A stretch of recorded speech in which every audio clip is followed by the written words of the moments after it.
اعوذ باللہ من الشیطان الرجیم بسم اللہ الرحمن الرحیم واتخذ اللہ ابراہیم خلیلا صدق اللہ العظیم وصدق رسولہ النبی الکریم ان اللہ وملائکتہ یصلون علی النبی یا ایہا الذین آمنوا صلوا علیہ وسلموا تسلیما اللہم صل علی سیدنا و مولانا محمد معدن الجود والکرم وآلہ وبارک وسلم۔ تمام تعریفیں حمد و ثنا اللہ تعالیٰ جل مجدہ الکریم کے لیے۔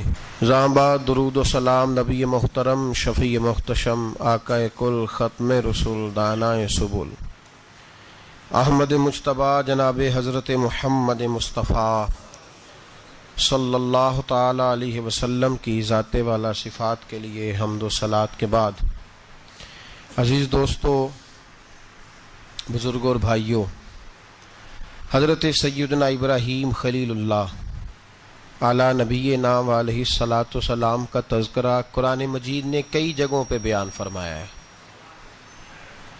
نبی پاک صلی اللہ تعالی علیہ وسلم نے ارشاد فرمایا کہ میں ملت ابراہیم پہ ہوں۔ حضرت ابراہیم علیہ الصلاۃ والسلام کے سیرت کو، سوانے کو، ان کی زندگی کے واقعات کو قرآن مجید نے متعدد مقامات پہ بیان کیا ہے۔ انبیاء کرام علیہم السلام 1,24,000 کم و بیش ہوئے، لیکن دین اسلام میں نبی پاک علیہ السلام کی امت میں جو مقام حضرت ابراہیم کا ہے وہ بس انہی کا ہے۔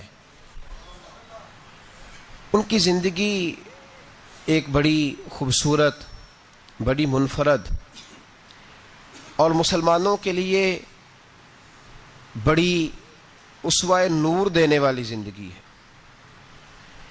نبی پاک صلی اللہ علیہ وسلم نے فرمایا میں اپنے باپ حضرت ابراہیم کی دعا بن کے دنیا میں آیا ہوں۔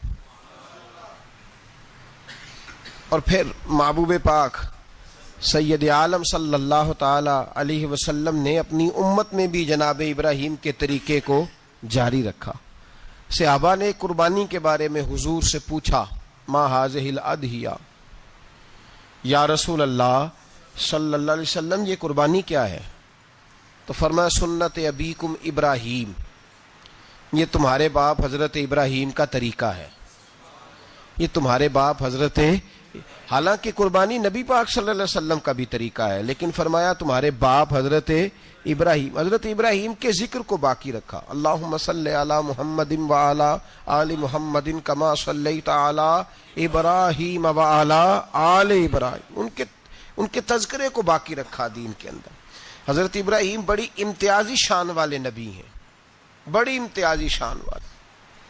رب کریم کا وہ دوست جس نے کوئی چیز بچا کے نہیں رکھی، ہر شے ہی اپنے رب کی بارگاہ میں پیش کر دی۔ چند چیزوں سے انسان کو بڑا پیار ہوتا ہے، گھر اسے بڑا پیارا ہوتا ہے۔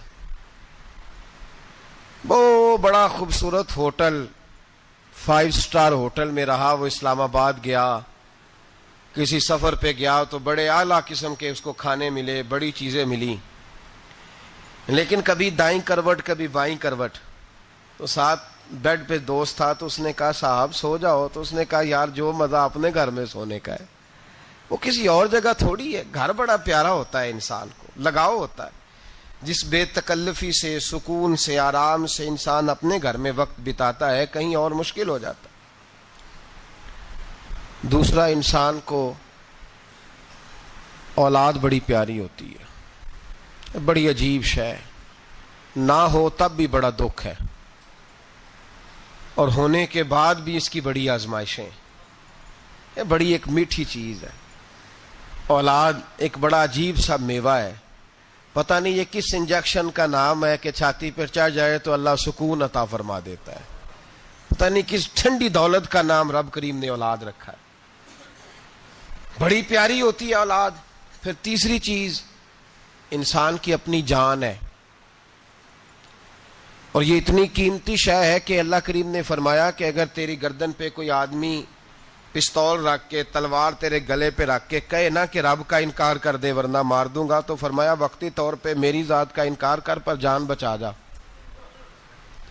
اگر تو مرنے کے قریب ہو گیا ہے اور حرام شے کھائے بغیر تو بچ نہیں سکتا، مر جائے گا، تو فرمایا چل تو اس طرح کر، حرام کھا کے جان بچا، پر جان بچانا فرض ہے، ضروری ہے۔ وطن بڑا پیارا، اولاد بڑی پیاری، جان بڑی پیاری، پر حضرت ابراہیم سے رب کریم نے فرمایا چل ابراہیم کوئی چیز دے، تو کہا یا اللہ تینوں ہی تیرے نام پہ قربان کرتا ہوں، تیری ہوئی ساری، ہر شے تیری۔ حضرت ابراہیم نے دین کے لیے، آپ شہر بابل کے قریب پیدا ہوئے تھے، وہاں سے مصر آئے، مصر سے فلسطین آئے، اور فلسطین سے آ کر کے کعبہ آباد فرمایا۔ زندگی سفروں میں گزری، سفر ایک تکلیف والی چیز ہے، پر حضرت ابراہیم نے وطن چھوڑ دیا، گھر چھوڑ دیا۔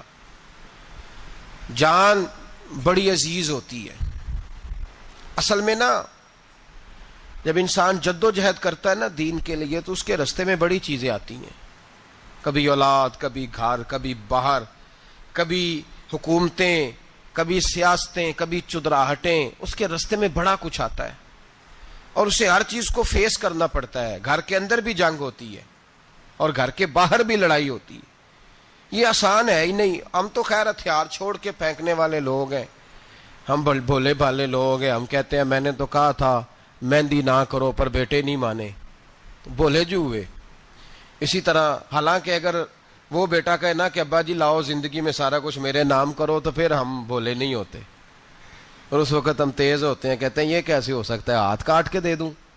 اس وقت نہیں، دین کے معاملے میں بھولے ہوتے ہیں۔ بیٹا بد مذہب کے پاس جا رہا ہے تو اس وقت ہم بھولے بھالے ہیں، کوئی عرض نہیں، لیکن اگر وہ اپنی پسند کی شادی کرے ہمیں کراس کر کے، پھر ساتھ ہی ہم تیز ہو جاتے ہیں۔ تو حضرت ابراہیم نے جب دین کے لیے نکلے تو جد و جہد کی، گھر کے اندر بھی گھر کے باہر بھی۔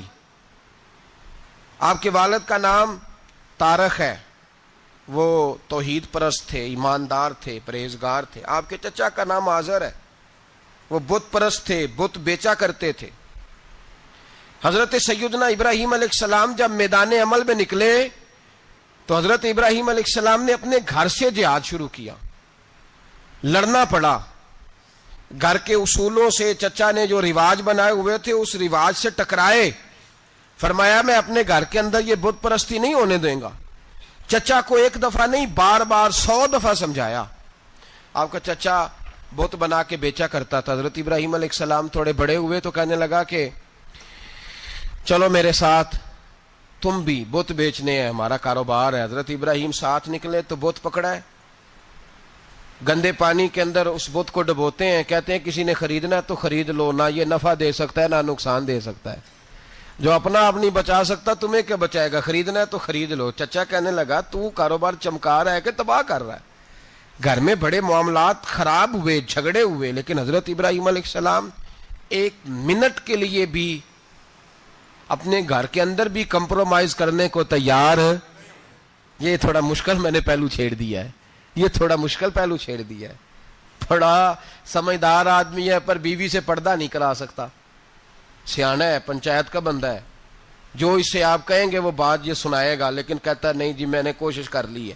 کس قسم کی کوشش ہے صاحب، یہ کیسے ہو گیا؟ حضرت ابراہیم علیہ السلام نے گھر کے اندر سے فرمایا نہیں کرنے دوں گا، گھر کے اندر بھی ٹکرائے، فرمایا تم جو بھی ہو پاش پاش کیا چچا کے اصولوں کو، اور باہر جب نکلے تو صرف علاقے کے چیئرمین سے نہیں ٹکرائے، ایم پی ایم این اے وزیر مشیر سے نہیں ٹکرائے، سپر پاور نمرود دنیا کا واحد حکمران تھا اس وقت، دوسرا کوئی حکمران ہی نہیں تھا،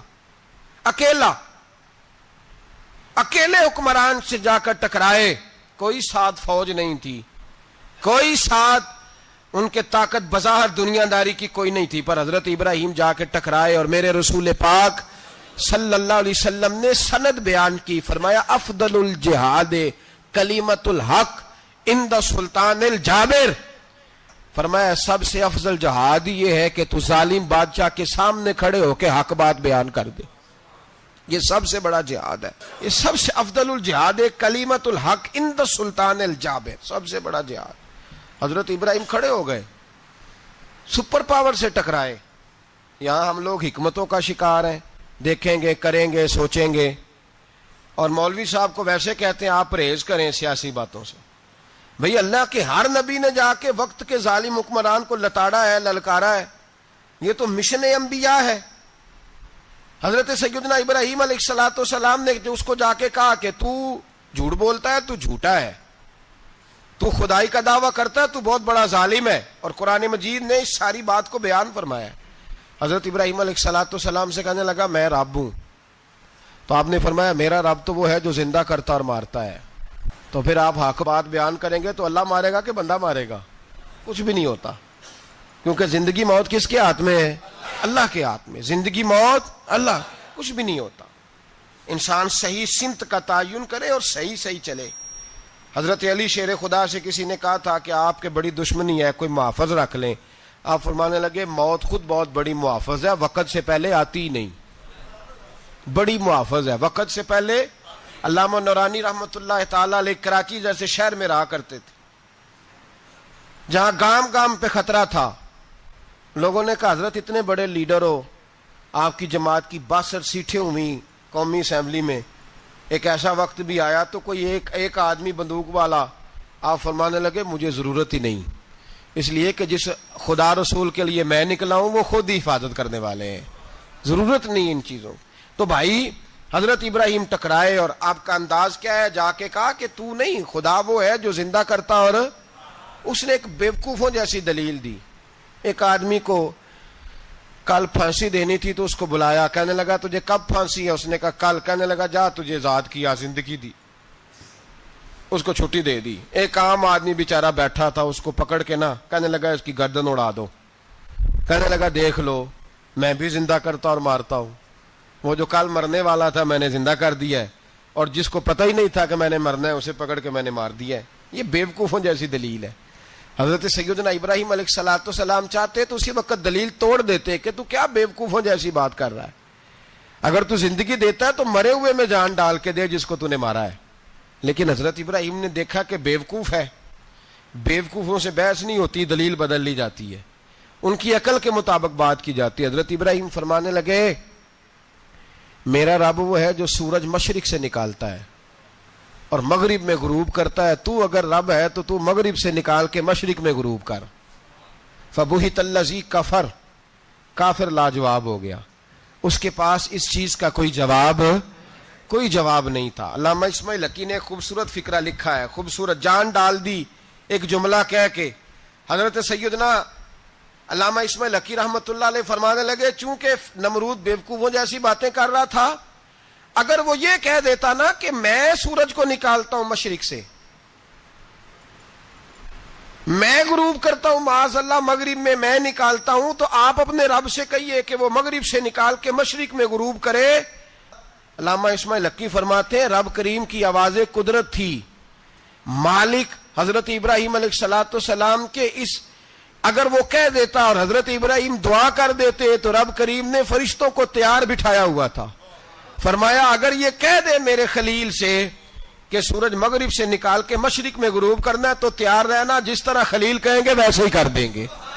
واتخذ اللہ ابراہیم خلیلا, ابراہیم ہمارا دوست جو ہوا, جیسے کہے گا ویسے کر دیں گے. حضرت سیدنا ابراہیم علیہ السلام کی باتوں کا جب جواب نہ دے سکا, دلیل نہیں بندہ دیتا, پھر لڑائی کرتا ہے, پھر جھوٹے موٹے اعتراض کرتا ہے.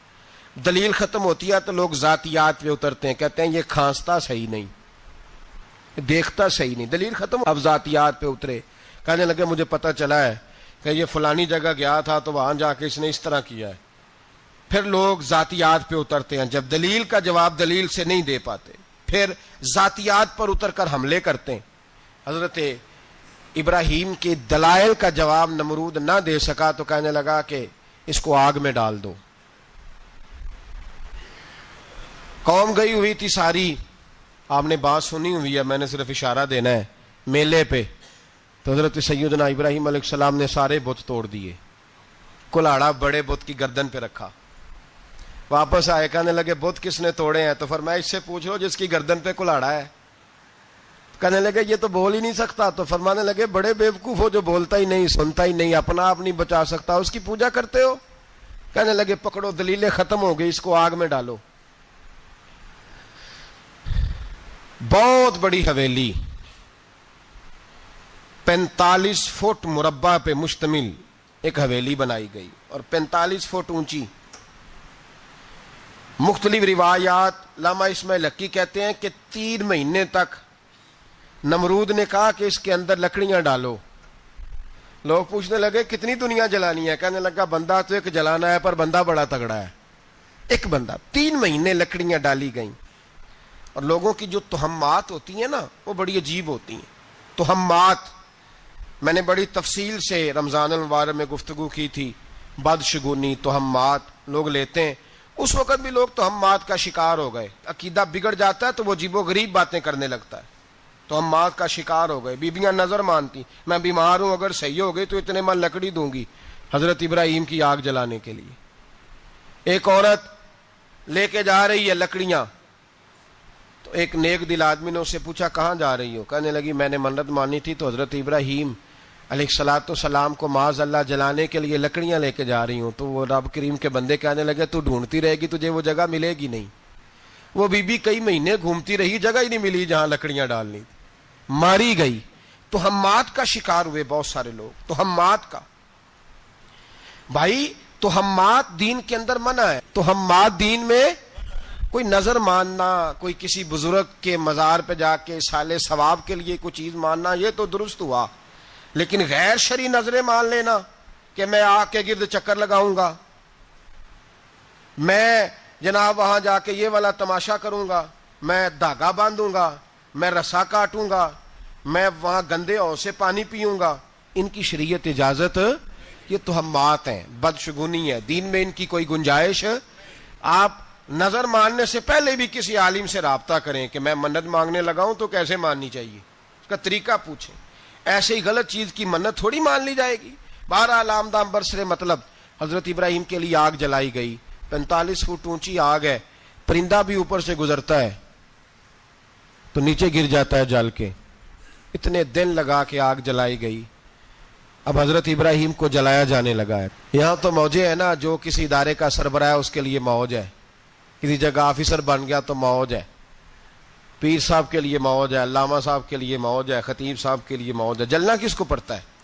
بحالی کوئی نہیں رہا اللہ ماشاء اللہ. وہ لوگ گزر گئے جو تکلیفیں سہ کے کام کرتے تھے، گزر گیا زمانہ. حضرت سیدنا ابراہیم علیہ السلام کو جلایا جانے لگا ہے تو اب اتنی بڑی آگ ہے تو ڈالیں کیسے؟ شیطان نے تجویز دی کہ منجنیق بناؤ.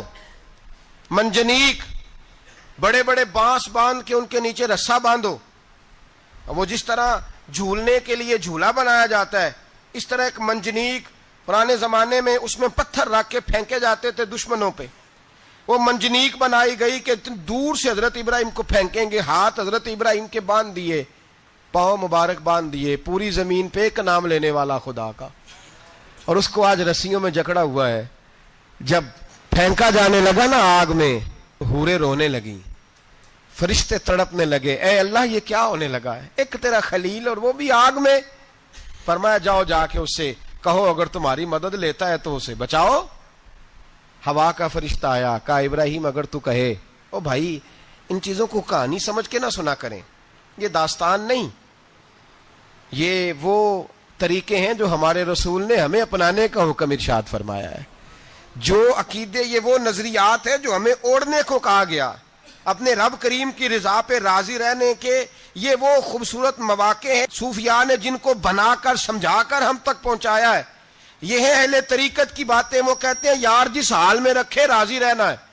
حضرت ابراہیم علیہ الصلوۃ والسلام کو پھینکا جا رہا ہے، فرشتہ آیا، اے اللہ کے خلیل اگر حکم دو تو اتنی ہوا چلاؤں کہ نمرودی جل جائیں سارے، آگ ان پہ پھینک دی جائے. آپ نے فرمایا تو جا، تجھ سے مجھے کوئی کام نہیں. تھوڑی دیر کے بعد پانی کا فرشتہ آیا، کہا حضور اتنی بارش برساؤں گا کہ آگ بجھ جائے گی. فرمایا تو جا، تجھ سے کوئی کام نہیں. اب جب منجنیق میں رکھ دیے گئے، آگ میں جانے کا لمحہ ہے، تیاری ہے، حضرت جبریل امین حاضر خدمت ہوئے. کہا ابراہیم کوئی حاجت؟ فرمایا تجھ سے کوئی نہیں. کہا چلو مجھ سے نہیں تو رب کریم سے ہی بات کر لو، مجھے پتا ہے میں چھوٹا ہوں، آپ مجھ سے مدد کیوں لوگے، رب کریم سے ہی بات کر لیں. تو حضرت ابراہیم کہنے لگے جبریل یہ بتا، رب کو نہیں پتا اس کا خلیل کس حال میں ہے، اسے نہیں پتا میں کس حال میں ہوں. میرے ہاتھ بندھے ہیں پیر بندھے ہیں آگ میں، اسے نہیں پتا، بتایا تو اسے جاتا ہے جسے خبر نہ ہو. تو اگر اسے پتا ہے تو اگر وہ جلانے پہ راضی ہے تو میں بھی جلنے کو تیار ہوں، میں تیار ہوں. اسے کہو ٹھیک ہے.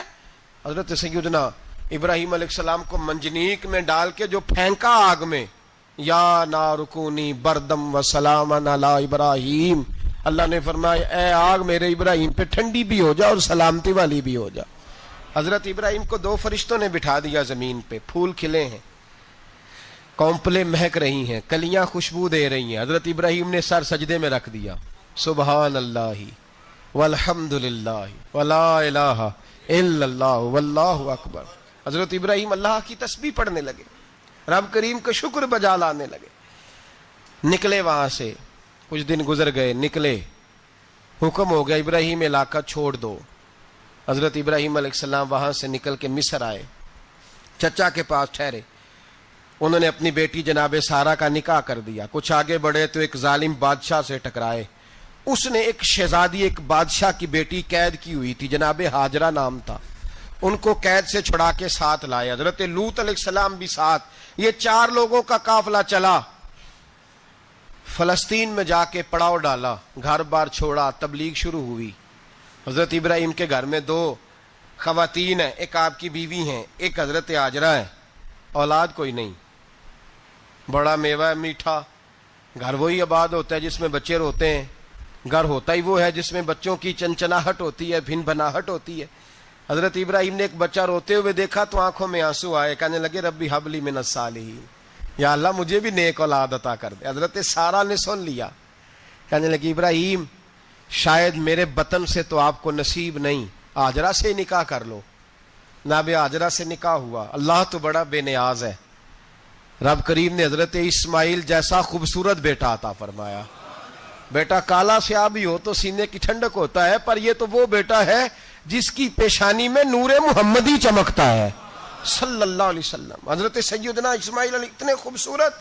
اب جس بیوی کے ہاں بیٹا تھا، بیٹھنا اٹھنا بھی زیادہ اس کے پاس، آنا جانا بھی اس کے پاس، توجہ ادھر ہو گئی. جناب سارہ رشک کرنے لگی. ایک دن کہنے لگی اسے چھوڑ آ جنگل میں، وادی غیر ذی زرع، مکے کے پاس. بھائی ایک بیٹا عالم دین بنا لو. کہنے لگا روٹی کہاں سے کھائے گا؟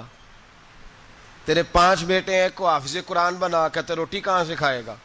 وہ بچہ بھی کہتا ہے میں کہاں سے کھاؤں گا. حضرت ابراہیم علیہ السلام تو چند مہینے کا بچہ چھوڑ آئے، تو کہاں سے روٹی کھائی حضرت اسماعیل نے؟ کہاں سے کھائی ان کی اماں نے روٹی؟ بھوکے مر جاتے ہیں یہ سارے.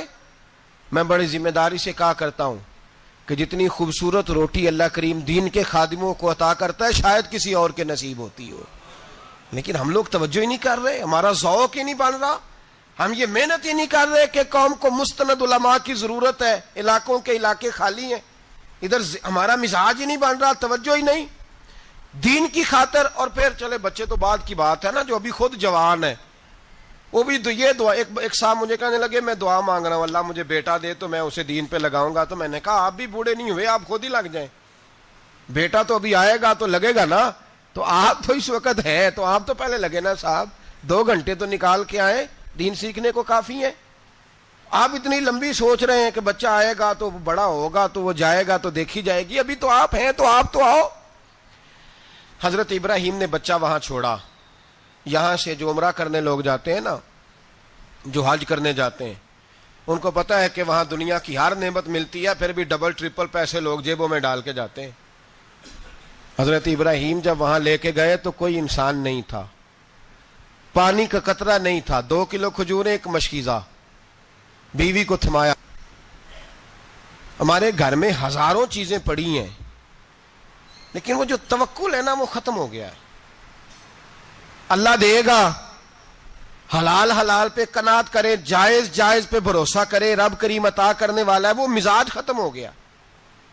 حضرت سیدنا ابراہیم علیہ السلام 2 کلو کھجوریں، ایک مشکیزہ پانی کا دے کر کے، اور وہاں بٹھایا آپ نے اپنے بچے کو اور اپنی زوجہ جناب ہاجرہ کو، اور بٹھا کر کے واپس پلٹنے لگے تو حضرت ہاجرہ سلام اللہ علیہ نے آواز دی، کہا ابراہیم کس کے سہارے پہ چھوڑ کے جا رہے ہو؟ جہاں آب زمزم کا کنواں ہے نا، جو لوگ گئے ہیں انہوں نے صفا مروہ کی صحیح کی ہے. صفا مروہ سے باہر نکلے نا، سرکار کی ولادت کا مقام ہے، اس جگہ پہ آب زمزم کا کنواں تھا، وہاں حضرت سیدنا ہاجرہ کو بٹھایا. کوئی چیز نہیں، کوئی درخت نہیں، کوئی کھیت نہیں، کوئی پانی نہیں، کوئی کنواں نہیں، وہاں بٹھایا اور بٹھا کر کے نکلنے لگے تو جناب ہاجرہ فرمانے لگی ابراہیم کس کے سہارے پہ چھوڑ کے جا رہے ہو؟ کہنے لگے اللہ کے سہارے پہ. تو پاک باز بی بی نے ایک لفظ پوچھا، کہا ابراہیم یہ میرے رب کا حکم ہے، یہ میرے بس جن کا عقیدہ توحید مضبوط ہو ان کے لیے ایک جملہ کافی ہوتا ہے، یہ میرے اللہ کا حکم ہے. تو جناب ابراہیم علیہ الصلوۃ والسلام فرمانے لگے ہاجرہ ہاں رب کا حکم ہے. جب یہ لفظ کہے تو چاہیے تھا نا حضرت ابراہیم تسلی دیتے، تو بی بی صاحبہ تسلی دینے لگی، عرض کرنے لگی ابراہیم اگر اللہ کا حکم ہے تو پھر آپ ہماری فکر نہ کرنا، اگر یہ رب کا حکم ہے تو پھر ہماری فکر نہ کرنا. جس رب نے ہمیں یہاں تک پہنچایا ہے وہ ہمیں کبھی بھی ضائع نہیں فرمائے گا، پھر فکر نہ کرنا. حضرت ابراہیم آ گئے. بات آپ نے سنی ہوئی ہے، اشارہ کرنا مقصود ہے. 13 سال میں چلے مان بھی لیا جائے بعض روایات کی روشنی میں کہ آتے جاتے بھی رہے، لیکن مکمل دیکھ بھال اپنے بچے کی پرورش میں پورا حضرت ابراہیم علیہ السلام کا کردار، سارا کردار ماں کا تھا. میں جب خواتین کے بارے میں کوئی بات کرتا ہوں تو میں آپ کو اکثر کہتا ہوں کہ یہ صرف بیوی کے لیے حکم نہیں ہوتا، یہ ٹریننگ بیٹی کو دینی ہے اور بہن کو دینی ہے. یہ تربیت کریں اپنے گھر میں. میں تجربے کی روشنی میں یہ بات عرض کیا کرتا ہوں کہ بھائی بچے باپ کے فرما بردار اس وقت ہوتے ہیں جب اماں انہیں باپ کا فرما بردار کرتی ہے، اور بچے باپ کے نافرمان بھی تب ہوتے ہیں جب اماں انہیں باپ کا. میں نے اپنے کانوں سے سنا ایک دفعہ ایک بچہ اپنے باپ سے کہہ رہا ہے آپ نے تو ساری زندگی باہر گزار دی، پیسے کمانا کون سا مشکل کام ہے، دکھ سکھ تو سارے اماں نے برداشت کیے، سکولوں میں وہ جاتی تھی، فلانا کام وہ کرتی تھی، فلانا کام. اب یہ سوچ اس کی ذاتی تو نہیں، یہ اس کو دی گئی ہے. اور اگر اس کو یہ سوچ دے دی جائے کہ اماں کہے کہ میں تو اپنوں میں رہی ساری زندگی، میں نے تو اپنوں میں وقت گزارا، اور تیرا باپ تو کئی دفعہ جنازے بھی نہیں پڑھ سکا، اس نے تو ماں باپ ایسے دفن کر دیے، وہ اگر یہ سوچ فراہم کرے تو پھر بچہ باپ کا فرما بردار ہوتا ہے. اور یہ والی روایتیں ہم بیوی کو سناتے ہیں، حالانکہ کس کو سنانی چاہیے؟ بولیے. بہن اور بیٹی کو. بہن اور بیٹی کو سنائیں یہ باتیں، ان کو سمجھائیں تاکہ آگے جا کے وہ جو گھر ترتیب دیں وہ گھر بڑا عمدہ اور نکھرا ہوا ہو.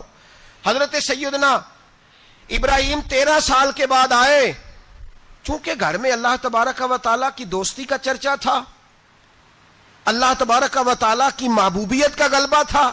13 سال کے بعد فلما بالغ معہ سعیا، بیٹا جب اتنا بڑا ہوا کہ سال چلنے لگا تو حضرت ابراہیم نے اپنے بیٹے کو بلا کے کہا بیٹا مجھے خواب آئی ہے، میں تجھے ذبح کر رہا ہوں، تیری کیا رضا ہے؟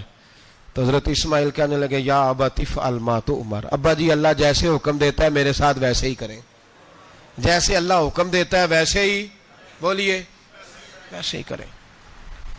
حضرت ہاجرہ کو کہا کہ ایک دوست نے دعوت کی ہے تو وہاں جا رہے ہیں. بی بی مطمئن ہے، تفصیلات کی ضرورت نہیں، ختم بات، اعتبار ہے، مطمئن ہو گئی. شیطان پیچھے سے آیا اماں کے پاس. ذرا تھوڑی دیر کے لیے تصور جمائیے، یہاں تو پڑوسن آ کے کوئی بات بتا دیتی ہے خاوند کے بارے میں تو کئی مہینے جھگڑا جاری رہتا ہے، پڑوسن محلے دار. شیطان نے آ کے بتایا لفظ کیا ہے؟ کہا حضرات تمہیں پتا ہے کہاں جا رہے ہیں؟ کہا دوست کی دعوت میں. تو کہنے لگے دوست کون ہے؟ رب کریم. اور ابراہیم کا خیال ہے کہ اس رب نے مجھے حکم دیا ہے کہ میں ذبح کروں. تو حضرت ہاجرہ کہنے لگی کبھی باپ بھی بیٹا ذبح کرتے ہیں؟ شیطان کہنے لگا ان کا خیال ہے کہ ان کے رب نے حکم دیا ہے. تو جناب ہاجرہ فرمانے لگی اگر رب نے حکم دیا تو پھر تو مجھے شیطان لگتا ہے، تو مجھے شیطان لگتا ہے. کا کیا مطلب؟ فرمانے لگی اگر رب کریم کا حکم ہے تو میرے پاس ایک اسماعیل ہے، اگر 1000 بھی ہوتے میں سارے اللہ کے راستے میں پیش کر دیتا، دے دیتی. مالک کا ہی تو ہے سارا کچھ، اسی کا ہے، اس میں لیت اللہ کی کیا گنجائش. حضرت سیدنا ابراہیم علیہ الصلوۃ والسلام نے بیٹے کے حلق پہ چھری رکھ بھی دی اور چھری چلا بھی دی، رکھ بھی دی اور وہ تو اللہ کریم نے فرمایا یا ابراہیم قد صدقت الرؤیا، ابراہیم تو نے خواب سچا کر دکھایا، وہ قیامت تک تیرا نام رہے گا. حضرت ابراہیم نے وطن بھی دیا، جان بھی دی، بیٹا بھی. اللہ کریم نے دمبے دیے، فرمایا یہ فدیہ ہے. اب یہ قربانی قیامت تک حضرت ابراہیم کے طریقے کے مطابق جاری ہے. حضرت ابراہیم بہت بڑے مہمان نواز تھے, بہت بڑے. آپ جب مصر میں قیام تھا تو بڑے بڑے لمبے چوڑے لنگر پکتے تھے, لوگ آیا جایا کرتے تھے, بڑا تفصیل کے ساتھ کھانا ہوتا تھا. مہمان نوازی آپ کی خاص صفت مبارکہ ہے. ہمارے ہاں بھی مہمان نوازی ہوتی ہے امیروں کی, بلکہ اب تو مہمان نوازی اس طرح کی ہے کہ کل تیری میرے پاس دعوت ہے اور پرسوں میری تیرے پاس ہے. وہی امیروں میں وہ چکر رہتا ہے, پارٹیاں دوست ایک دوسرے کو ڈالتے ہیں, تیری طرف پارٹی تیری طرف.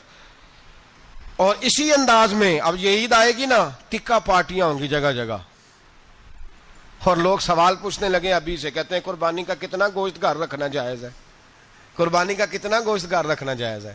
سارا ہی جی. اس لیے فریزر لے لے, فریج سے نہیں کام چلے گا, سارا ہی جہاز گھر رکھنا سارا ہی جائز ہے, رکھ لیں. او خدا کے بندے, قربانی وہ بندہ دیتا ہے جو سارا سال ہی گوشت کھاتا ہے. صحیح کہہ رہا ہوں؟ قربانی صاحب نصاب صاحب استطاعت بندہ دیتا ہے نا, تو وہ سارا سال ہی گوشت, تو سارا گھر میں رکھنا بھی جائز ہے, لیکن سارا دے دینا بھی. تو جو آ رہی ہے اس پہ کیوں توجہ کرتے ہو, جو دوسرا جائز ہے اس پہ کیوں نہیں عمل کرتے؟ سارا تقسیم کر دیں, بات ختم ہوئی. یقین کریں, محرم میں جا کے دوست ٹیلی فون کر کے سوال پوچھتے ہیں, کہتے ہیں صاحب سنا ہے قربانی کا گوشت محرم میں کھانا جائز نہیں. میں کہ نہیں, ربیع الاول چ بھی جائز جے, رجب رمضان تک کھاؤ, کوئی بندہ نہیں منع کرتا, اس لیے کہ کسی کو دینا تو پسند ہی نہیں. یا پھر اس میں سے جو خاص خاص چیزیں ہیں وہ اپنی فریج میں, اور باقی جو ہے وہ دوسروں کے لیے. یہ کیا طریقہ ہے ہمارا؟ اور اسی پہ عمل ہے. اللہ تبارک و تعالی ہمیں سمجھنے کی توفیق عطا فرمائے. حضرت ابراہیم بہت بڑے مہمان نواز تھے. صرف قربانی نہیں دیتے تھے, سارا سال بہت سارا لنگر, بہت سارا کھانا پینا, بہت ساری چیزیں جاری رہتی تھی. اور جتنے غریب لوگ تھے فلسطین کے, ان کو پتا تھا کہ حضرت ابراہیم علیہ السلام کا لنگر جاری ہے. فلسطین میں جب آپ کا قیام تھا, ایک دفعہ ڈھیروں مہمان آ گئے اور کھانے کو کوئی چیز نہیں. حضرت سارا اور جناب ہاجرہ دونوں اس وقت موجود تھیں. وہ کہنے لگی ابراہیم بہت سارے مہمان آ گئے تو کیا کریں؟ جناب سارا کہنے لگی کس طرح کر کے ان کی مہمان نوازی کرنی. اور حالات یہ ہیں کہ قحط پڑا ہوا ہے فلسطین میں, مصر میں, دور دراز علاقوں میں. تو حضرت ابراہیم کہنے لگے یہ اللہ کے مہمان ہیں اور ہمیں رب کریم کا بندہ سمجھ کے آ گئے ہیں, اللہ ہی بندوبست کرے گا. فرمانے لگے میرا مصر میں ایک دوست ہے, وہ قحط کے دنوں میں غلہ جمع کر لیتا ہے, میں اس کی طرف پیغام بھیجتا ہوں, مجھے امید ہے وہاں سے غلہ ملے گا. 2-3-5 اونٹ والے غلام بلائے اور ان کو کہا کہ جاؤ غلہ لے آؤ مصر کے دوست سے. وہ لوگ کہتے ہیں ہم غلہ لینے گئے, وہاں جب پہنچے تو حضرت ابراہیم خلیل اللہ علیہ السلام کا پیغام دیا تو آپ کا وہ دوست کہنے لگا غلہ تو بے شمار تھا, مجھے خبر نہیں تھی کہ حضرت ابراہیم کا پیغام آئے گا, تو میں تو سارا تقسیم کر چکا ہوں. لوگ لے گئے, اب تو کوئی شے نہیں. اب وہ خالی آ گئے 5 کے 5 اونٹ. جب خالی آئے تو حضرت ابراہیم کی حویلی کی دیواریں چھوٹی چھوٹی تھیں. ان غلاموں میں سے, خادموں میں سے, آپ کے ان چاہنے والوں میں سے ایک کہنے لگا یار وہ غریب تو انتظار کر رہے ہوں گے کہ غلہ لینے گئے ہیں, ہمیں روٹی ملے گی. چھوٹی چھوٹی دیواریں ہیں, وہ جب دیکھیں گے نا خالی آ گئے تو انہیں تکلیف ہوگی. اس طرح کرو بوریوں میں ریت بھر لیتے ہیں, ریت بھر کے لے جاتے ہیں, بعد میں اندر رکھ کے انہیں سمجھا بہلا لیں گے, یا حضرت ابراہیم کو بتائیں گے, وہ خود ہی ان لوگوں کی دلجوئی فرمائیں گے. اب غلہ کی جگہ ریت بھر کے اونٹوں پہ رکھ کے لائی گئی. لا کے بوریاں جب رکھ دی گئیں, حضرت ابراہیم علیہ السلام دوپہر کے وقت آرام فرما رہے تھے. بی بی سارا اٹھی, کہتی ہیں جب میں نے دیکھا نا کہ بوریاں پہنچ گئی ہیں تو گئی, غلام کو ساتھ لیا اور اس کو جب کھولا نا تو کہتی اتنی حسین گندم میں نے پہلے کبھی دیکھی نہیں تھی, اتنا پیارا دانا میں نے کبھی ملاحظہ ہی نہیں کیا تھا. فرماتی ہیں جب اس کو پیس کر چکی میں روٹیاں پکائیں تو خوشبو دور دور تک پھیل گئی. اعلیٰ غذا بنی, بڑے بڑے کھانے بیبیوں نے مل کے پکائے, چن دیے گئے. حضرت ابراہیم اٹھے تو لوگ کھانا کھا رہے, سجدہ شکر ادا کیا, اور جب سجدے میں گئے تو وہی آنے لگی, پھر رونے لگے. جب پلٹ کر باہر تشریف لائے تو جناب سارا کہنے لگی ابراہیم تمہارا مصری یار بڑا اچھا ہے, اس نے اتنی اعلیٰ گندم بھیجی ہے کہ اتنی تو میں نے پیاری گندم کبھی دیکھی نہیں.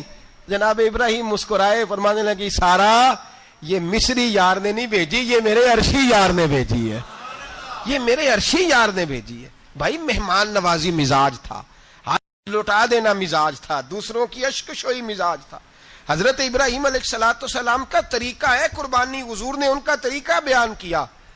اگر سال کے بعد قربانی دینا ان کا طریقہ ہے تو سارا سال غریبوں کو روٹی دینا بھی حضرت ابراہیم کا طریقہ ہے، سارا سال غریب کی نوکری کرنا یہ بھی حضرت ابراہیم کا طریقہ ہے، بھوکے کو کھانا کھلانا یہ بھی۔ میرے مصطفیٰ کریم سید عالم صلی اللہ علیہ وسلم سے صحابہ نے پوچھا حضور بہترین مسلمان کون ہے؟ بہترین مسلمان؟ تو حضور نے فرمایا جو سلام لینے میں پہل کرے اور غریب کو روٹی کھلانے میں سب سے اچھا ہو، وہ بہترین مسلمان ہے، زبردست مسلمان۔ ہمارے ہاں دعوتیں ہوتی ہیں تو امیروں کی، افطاریاں ہیں تو امیروں کی، اور میرے مصطفیٰ کریم علیہ السلام نے فرمایا بدترین دعوت ہے جس میں امیر بلائے جائے غریب نہ بلائے جائے، وہ بدترین دعوت۔ حضرت ابراہیم کا طریقہ رہا ساری زندگی مہمان نوازی۔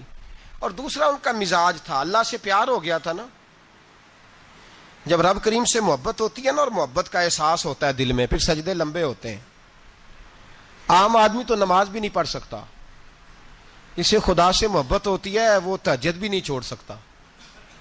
وہ یہ محبت کی بات ہے نا، جس کو پیار ہوتا ہے اس کی تہجد بھی ہے، اس کی اشراق بھی ہے، چاشت بھی ہے، اس کے عمرے بھی ہیں، اس کے حج بھی ہیں، اس کے بار بار کعبۃ اللہ کے دیدار بھی ہیں۔ یہ محبت الہی ہے، جوش مارتی ہے۔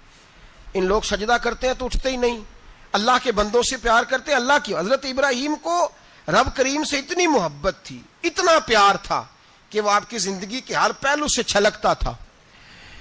ایک وقت ایسا آیا کہ اللہ تعالیٰ نے حضرت ابراہیم کو بہت زیادہ مال عطا فرمایا، اتنے اونٹ گنے نہیں جاتے، گائیں اتنی زیادہ کہ شمار نہیں ہوتی، بکرے بکریاں اتنی زیادہ کہ شمار، بہت زیادہ مال اللہ نے عطا فرمایا۔ اور ابھی کچھ عرصہ پہلے آپ پیچھے جائیں نا تو جو لفظ مال تھا وہ روپے پہ تو بولا ہی نہیں جاتا تھا، وہ جانوروں پہ بولا جاتا تھا۔ بہت زیادہ مال اللہ نے دیا، بکریاں، گائیں، اونٹ، بیل، بڑا کچھ۔ تو رب کریم نے فرشتوں سے فرمایا کہ واتخذ اللہ ابراہیم خلیلا، ابراہیم میرا دوست ہے۔ تو فرشتے کہنے لگے یا اللہ جسے اتنا کچھ دیا جائے اس نے دوست تو بننا ہی ہوتا ہے، تو نوازا ہی بڑا ہے، اتنا مال، اتنے کھیت کھلیان، اتنا کچھ۔ اللہ کریم نے فرمایا جاؤ آزمائش کر لو، امتحان لے لو۔ فرشتہ امتحان لینے پہنچ گیا۔ حضرت ابراہیم کے جانور چر رہے ہیں چراگاہ میں، حضرت ابراہیم بھی ہیں، غلام بھی ہیں، بہت بڑا ریوڑ ہے، آپ تشریف فرمائیں۔ ایک فرشتہ آیا تو کھیت میں چھپ کے بیٹھ گیا اور بلند آواز سے کہنے لگا سبحان اللہ والحمد للہ ولا الہ الا اللہ واللہ۔ یہ تسبیح بڑی پسند ہے، محبوب نے ان کی فضیلت بیان کی۔ اب وہ حضرت سیدنا ابراہیم علیہ السلام کھڑے تھے تو وہ کھیت میں بیٹھ کے تسبیح پڑھنے لگا سبحان اللہ والحمد للہ ولا الہ الا اللہ۔ حضرت ابراہیم کہنے لگے یہ میرے رب کا نام کون لے رہا ہے؟ بڑی اس کی میٹھی آواز ہے، بڑی، کون ہے؟ ڈھونڈنے لگے، گھومتے گھومتے اس کے پاس چلے گئے، فرشتہ انسانی شکل میں، تو میرے رب کا ذکر کر رہا تھا؟ اس نے کہا میں ہی کر رہا تھا۔ فرمانے لگے یار ایک دفعہ پھر نہیں کرتا؟ تو کہنے لگا ابراہیم پہلے تو میں اپنی مرضی سے کر رہا تھا، تو کہتا ہے تو پیسے لگیں گے، پیسے ہیں تو کر دیتا ہوں۔ حضرت ابراہیم کہنے لگے بول تو کیا لے گا، میرے اللہ کا ذکر سنانے کا کیا لے گا؟ کہنے لگا جتنی بکریاں آپ چرا رہے ہیں ساری دے دے تو میں اللہ کا ذکر سنا دیتا ہوں۔ آپ نے فرمایا بس جا تیری ساری ہوئی، میرے رب کا ذکر سنا۔ اور پھر شروع ہو گیا سبحان اللہ الحمد للہ ولا الہ الا اللہ واللہ اکبر۔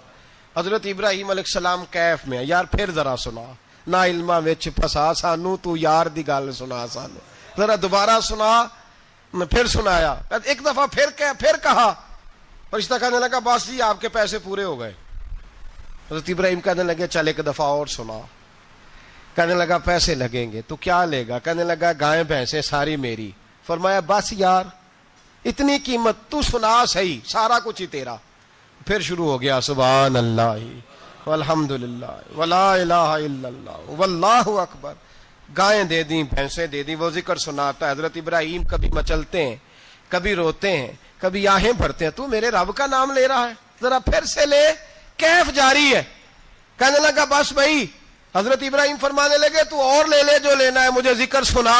اس نے کہا ابراہیم بکریاں میں لے چکا، گائے بھینسیں میں لے چکا، اونٹ رہ گئے۔ سارے لے لوں گا پھر ذکر سناؤں گا. فرمایا جا تیرا ہوا تو ذکر سناتا رہ, میں دیتا ہوں. دے دیا, کچھ دیر ذکر کیا تو اب خاموش ہو گیا. حضرت ابراہیم خلیل اللہ علیہ السلام فرمانے لگے ذکر سنا. کہنے لگا ابراہیم اب تیرے پاس دینے کو کیا ہے, ہر چیز تو میں لے چکا. آپ فرمانے لگے یہ گائے بھینسیں بکریاں چرانے کے لیے تجھے کوئی نوکر ملازم بھی تو چاہیے نا, تو اس طرح کر مجھے رکھ لے, میں روٹی نہیں مانگوں گا, کھانا نہیں مانگوں گا, تو اللہ کا ذکر سناتا رہنا, میں تیرے جانوروں کی نوکری کرتا رہوں گا. حضرت ابراہیم علیہ السلام نے جب یہ کہا نا, فرشتے کی آنکھوں میں آنسو آ گئے. تر دامنی پہ شیخ ہماری نہ جائیے, ہم دامن نچوڑ دیں تو فرشتے وضو کریں. فرشتہ رو پڑا اور کہنے لگا ابراہیم مجھے سینے سے لگاؤ, آپ واقعی اس قابل ہیں کہ اللہ آپ کو اپنا دوست بنائے, واقعی اس قابل ہے کہ رب آپ کو اپنا. حضرت ابراہیم علیہ السلام کا خدا سے محبت کرنے کا نرالا انداز. اور میرے بھائی یہی محبت انہیں میرے مصطفیٰ سے بھی تھی. ایک نبی گھر بنا رہا ہے, دوسرا بنوا رہا ہے. حضرت اسماعیل علیہ السلام پتھر اٹھا اٹھا کے لا رہے ہیں, جناب ابراہیم بنا رہے ہیں. جب خانہ کعبہ بن گیا تو کہنے لگے ربنا وابعث فیہم رسولا, اے اللہ اب اسے بسانے کے لیے اپنا آخری رسول بھی عطا فرما. نبی پاک فرماتے ہیں میں دعا ہوں حضرت ابراہیم کی. یہ قربانی حضرت ابراہیم کا طریقہ ہے. حضور نے اگرچہ نبی پاک کی اپنی سنت تھی, یہ بھی کہہ سکتے تھے سنتی و سنت ابیکم ابراہیم, میری سنت ہے اور تمہارے باپ ابراہیم کی سنت ہے. یہ نہیں فرمایا. جب صحابہ نے کہا قربانی کیا ہے, فرمایا سنت ابیکم ابراہیم, یہ تمہارے باپ ابراہیم کی سنت ہے. ہر صاحب نصاب پر قربانی واجب ہے. جو زکوٰۃ کا نصاب رکھتا ہو اس پر قربانی واجب ہے, یعنی ضروریات سے زیادہ اتنے پیسے, جتنے پیسوں سے زکوٰۃ فرض ہوتی ہے اتنے پیسے جس آدمی کے پاس قربانی سے پہلے پہلے آ جائیں اس آدمی پر قربانی کرنا واجب ہے. بکرا, چھترا, دمبا 1 سال کا یا دمبا 6 مہینے کا ہو پر اتنا بڑا محسوس ہوتا ہو کہ لگے کہ 1 سال کا ہے, اس کی قربانی ہو سکتی ہے. جانور میں کوئی عیب نہیں ہونا چاہیے, اتنا کمزور نہ ہو کہ ذبح جہاں اسے کرنا ہے وہاں وہ چل کے جا نہ سکے, اتنا کمزور جانور نہ ہو, اس کے اندر بظاہر کوئی اتنا بڑا نقص نہ پایا جاتا ہو, کانا نہ ہو, لنگڑا نہ ہو, کوئی اس کی ہاتھ نہ کٹے ہوئے ہوں, ایسا نقص جو واضح ہو. بکرا 1 سال کا, گائیں اور بھینس یہ 2 سال کی, اونٹ 5 سال کا. اب اس میں یہ ہے کہ ہمارے بہت سارے دوست چونکہ ہم دیہاتی لوگ ہیں تو پوچھتے ہیں کہ دوندا نہیں ہے تو چوگا نہیں ہے, تو یہ ہماری پنجابی کی اصطلاحات ہیں.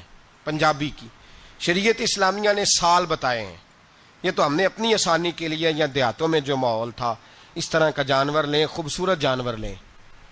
جو نصاب ہے وہ بھی میں نے آپ کو بتایا, لیکن ایک اور پہلو بھی ہے. نبی پاک صلی اللہ علیہ وسلم پہ زکوٰۃ کبھی فرض نہیں ہوئی, کبھی حضور پہ زکوٰۃ فرض نہیں ہوئی. نبی پاک صلی اللہ علیہ وسلم کے پاس اتنا سرمایہ کبھی اکٹھا ہوا ہی نہیں کہ زکوٰۃ فرض ہو. لیکن نبی پاک کے صحابہ فرماتے ہیں کہ مدینے کے 10 سالوں میں اللہ کے رسول نے ہر سال قربانی فرمائی ہے, ہر سال قربانی دی. اور جس سال حضور حج کرنے گئے اس سال اللہ کے نبی نے 63 اونٹ ذبح فرمائے. اور حضور صلی اللہ علیہ وسلم جب اونٹ ذبح کرنے لگتے نا تو صحابہ کہتے ہیں اونٹ خود دوڑ کے حضور کے سامنے آ کے لیٹ جاتا اور نبی پاک اسے ذبح کرتے اور فرماتے ہیں ایک دوسرے کو دھکے دیتے اونٹ کے, پہلے میں نے جانا ہے ذبح ہونے کے لیے, پہلے میں نے. انہیں پتا تھا کہ جو مصطفیٰ کے ہاتھوں ذبح ہوگا وہ تو دائمی زندگی پا جائے گا, یہاں بھی وہاں بھی زندہ. 63 اونٹ ذبح کیے. ایک اونٹ میں کتنی قربانیاں ہوتی ہیں؟ 7. اب 63 کو 7 سے ضرب دو گے تو کتنی بنے گی؟ اور پھر نبی پاک صلی اللہ علیہ وسلم نے 10 سال مدینہ منورہ میں قربانی دی, ہر سال. اب وہ 63 اونٹ, ایک اونٹ میں 7 قربانیاں, ہر سال یہاں قربانی. اور مولا علی شیر خدا فرماتے ہیں نبی پاک 2 قربانیاں دیتے. میں نے کہا حضور 2 جانور ذبح کر رہے ہیں آپ, تو حضور نے فرمایا ایک میری طرف سے, ایک میری امت کی طرف سے, غریبوں کی طرف سے. اور حضرت علی کو حضور نے وصیت فرمائی تو 2 دیا کرے گا. یا رسول اللہ صلی اللہ علیہ وسلم میں غلام ہوں, خادم ہوں. حضور نے فرمایا علی ایک تو نے اپنی دینی ہے, ایک میری طرف سے دینی ہے. 2 قربانیاں. مولا علی نے بھی ساری زندگی 2 قربانیاں دی. حضرت علی بھی مال کے نصاب نہیں تھے, اپنا مکان ہی نہیں تھا, کوئی کاروبار نہیں تھا, کئی دن فاقے رہتے تھے, پر قربانیاں کتنی دیتے تھے؟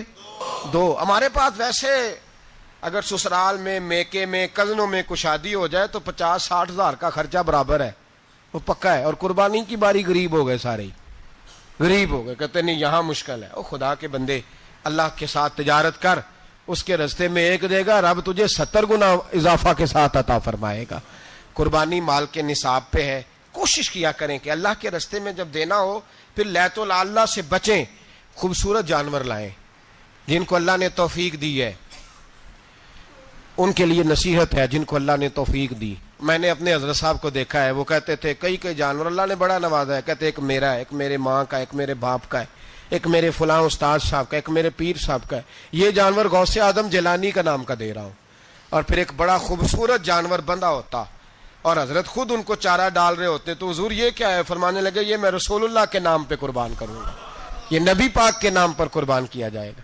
جن کو اللہ نے حیثیت دی ہے وہ کوشش کریں اپنے محبوب کی طرف سے بھی قربانی کریں، نبی پاک کے نام کی قربانی دے، خوبصورت سا جانور پیارا، پھر اس کی خدمت ہو، پھر اس کی قربانی دی جائے اور نبی پاک کے نام پر قربانی دی جائے۔ حضور نے خود وصیت فرمائی حضرت ابو بکر صدیق کو، قربانی بڑا حسین عمل ہے، اور میرے نبی پاک صلی اللہ علیہ وسلم نے ناراضگی بھی فرمائی، ذرا خوگر حمد سے تھوڑا سا گلا بھی سن لے۔ میرے حبیب نے فرمایا جو طاقت کے باوجود قربانی نہ کرے وہ ہماری عیدگاہ میں عید کی نماز پڑھنے نہ آئے، وہ نہ آئے۔ اور یا رسول اللہ جو کرے گا، فرمایا قربانی کے جانور کا خون کا قطرہ بعد میں زمین پہ گرے گا، اللہ اس کے سارے گناہ پہلے معاف فرما دے گا، اللہ اس کے سارے گناہوں کو بخشے گا۔ قربانی کریں، خوبصورت انداز میں کریں، اللہ کی رضا کے لیے۔ بزرگوں نے لکھا ہے 3 حصے کرو گوشت کے، ایک گھر میں رکھو، ایک رشتہ داروں میں بانٹو، پڑوسیوں میں بانٹو، اور تیسرا فقط غریبوں کو دو۔ لیکن میں اکثر یہ سوچتا ہوں کہ ہمارے ہاں قربانی کرتا ہی وہ ہے جن کے گھر میں ہر جمعرات کو چھوٹا گوشت پکتا ہے، اور جن کے گھر میں ہفتے میں 3 دفعہ مرغی کا گوشت پکتا ہے، وہی تو قربانی دینے کے قابل ہوتے ہیں۔ تو وہ بھی اگر قربانی کے بکرے میں سے بھی تیسرا رکھنا چاہیں تو اجازت تو ہے، میں نے کہا سارا رکھنے کی بھی اجازت ہے، لیکن اگر آپ مہربانی کریں، کوشش کریں کہ یار ہم تو سارا سال ہی کھاتے ہیں، اور ہمارے یہاں جو گوشت تقسیم ہوتا ہے نا وہ بھی باری لگی ہوئی ہے، ادھر سے پلیٹ آئی تھی گوشت کی تو ادھر سے بھر کے چلی گئی، بھئی اس نے کی ہے، اس کو بار بار گوشت دینے کا کیا مطلب ہے؟ آپ یہ دیکھیں عزیزوں میں، رشتہ داروں میں، اور میں اگر تھوڑا سا آپ کی توجہ کرانے میں کامیاب ہو جاؤں تو سفید پوش لوگوں کو دیکھیں، کچھ سفید پوش ہیں، سفید پوش جن کے اوپر قرضے ہیں، بیماریوں نے جکڑ لیا ہے، گھر میں بڑے بڑے سخت مریض آ گئے ہیں، سفید پوش پہلے دیا کرتے تھے۔ آپ ان سے پوچھتے ہیں صاحب قربانی، تو بات کو ٹالتے ہیں، وہ کہتے ہیں سوچ رہا ہوں کوئی حصہ ڈال جائے، پردہ پوشی کرتے ہیں، کہتے ہیں کہیں حصہ رکھا ہوا ہے، پردہ پوش۔ اکثر وہ لوگ قربانی نہیں دے پاتے، اکثر دیا کرتے تھے اب نہیں دے پا رہے، کیوں؟ اس لیے کہ مشکلات ایسی آ گئیں۔ ان لوگوں کا خیال کریں، ان کے گھروں تک گوشت پہنچا کے آئیں، ان پر توجہ کریں۔ وہ سفید پوش آدمی کبھی ذکر نہیں کرے گا۔ کچھ تو ایسے ہیں جو خود پہنچ جاتے ہیں کہ ہمیں گوشت دیا جائے، لیکن کچھ سفید پوش ہیں لا یسألون الناس الحافا، اللہ فرماتے کچھ لوگ لپٹ لپٹ کے سوال نہیں کرتے، سفید پوشی کا بھرم رکھتے ہیں، کا مزاج نہیں۔ ان کی طرف دیکھیں، اپنے رشتہ داروں کو دیکھیں، خاص کر ان رشتہ داروں کو دیکھیں جن کا آپ کو پتہ ہے کہ غریب ہیں، مجبور ہیں، ان کے گھروں میں گوشت بھیجیں۔ غریب بیٹیوں، غریب بہنوں کا خیال کریں، اس طرف متوجہ ہوں، ان کے ساتھ اس نے سلوک کریں، اس طرف آپ لوگ خیال کریں۔ اللہ ہمیں سمجھنے کی توفیق عطا فرمائے۔